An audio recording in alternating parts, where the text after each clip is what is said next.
When it comes to like manifestations and prayers, I do find it a little weird that some people just don't believe that they actually work. You know what I mean? And I do kind of have like a thought process around it too, because I have thought about this before. And the way I see it is like, when you think about a thought is an intangible mental process or an intangible idea in your head. Something that's in your mind, but it has no physical presence. You know what I mean? It's just like a mental construct in your head, right? So if you take that intangible idea with no physical presence and you speak it into existence, right? And what I mean by that is just like you're saying it out loud, or maybe you're writing it down, right? Or you're acting upon your thoughts.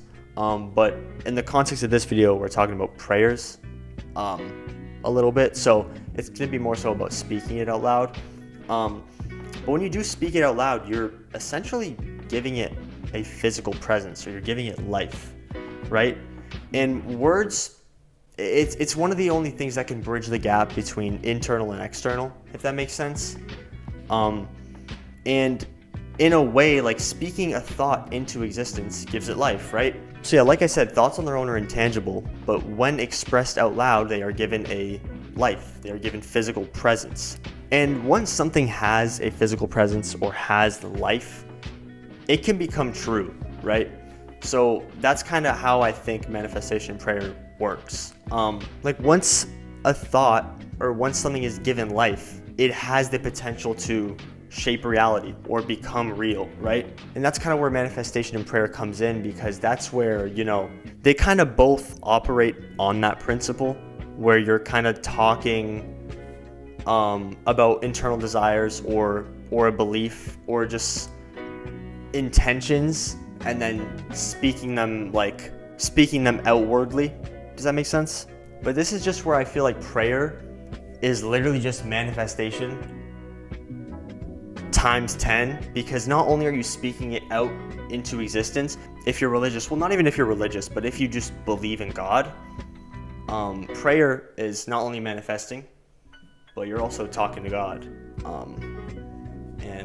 And if you believe in God, you also most likely believe that God can do wonders, and God can really turn your life around realistically. But yeah, kind of like what I was just saying, prayers, on the other hand, kind of work both as manifestation and as like a spiritual practice. Because when you pray, you're not only speaking your desires into existence, but you're also asking God to help you, whether you're asking for support or guidance or action that's beyond your control. Now, obviously, you know, with manifestation and praying as well, while God can do wonders, you know, he's probably not gonna, you know, have $1 million fall into your hands tomorrow morning if you pray for it, right? Which is why I don't think you should rely solely on manifestation and prayer. If there's room for action and room for like actual effort to be put in, you can't just rely on it.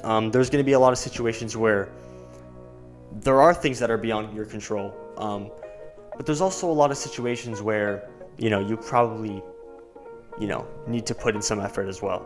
But it's like, yeah, it's once your thoughts are spoken out loud, it gives it a presence, which kind of just makes it attainable. You know what I mean? Because if something exists, that kind of just gives it possibility for it to happen. You know what I mean? When I was kind of searching this up on the internet, when I was like just entertaining this idea, there was something that kind of like jumped out to me. And it was when I heard like by speaking it into existence or expressing it, you're making it attainable, but you're also setting the stage for it to like be realized. Like, I think that's such a cool way to put it, which is probably way better than I explained it, but still.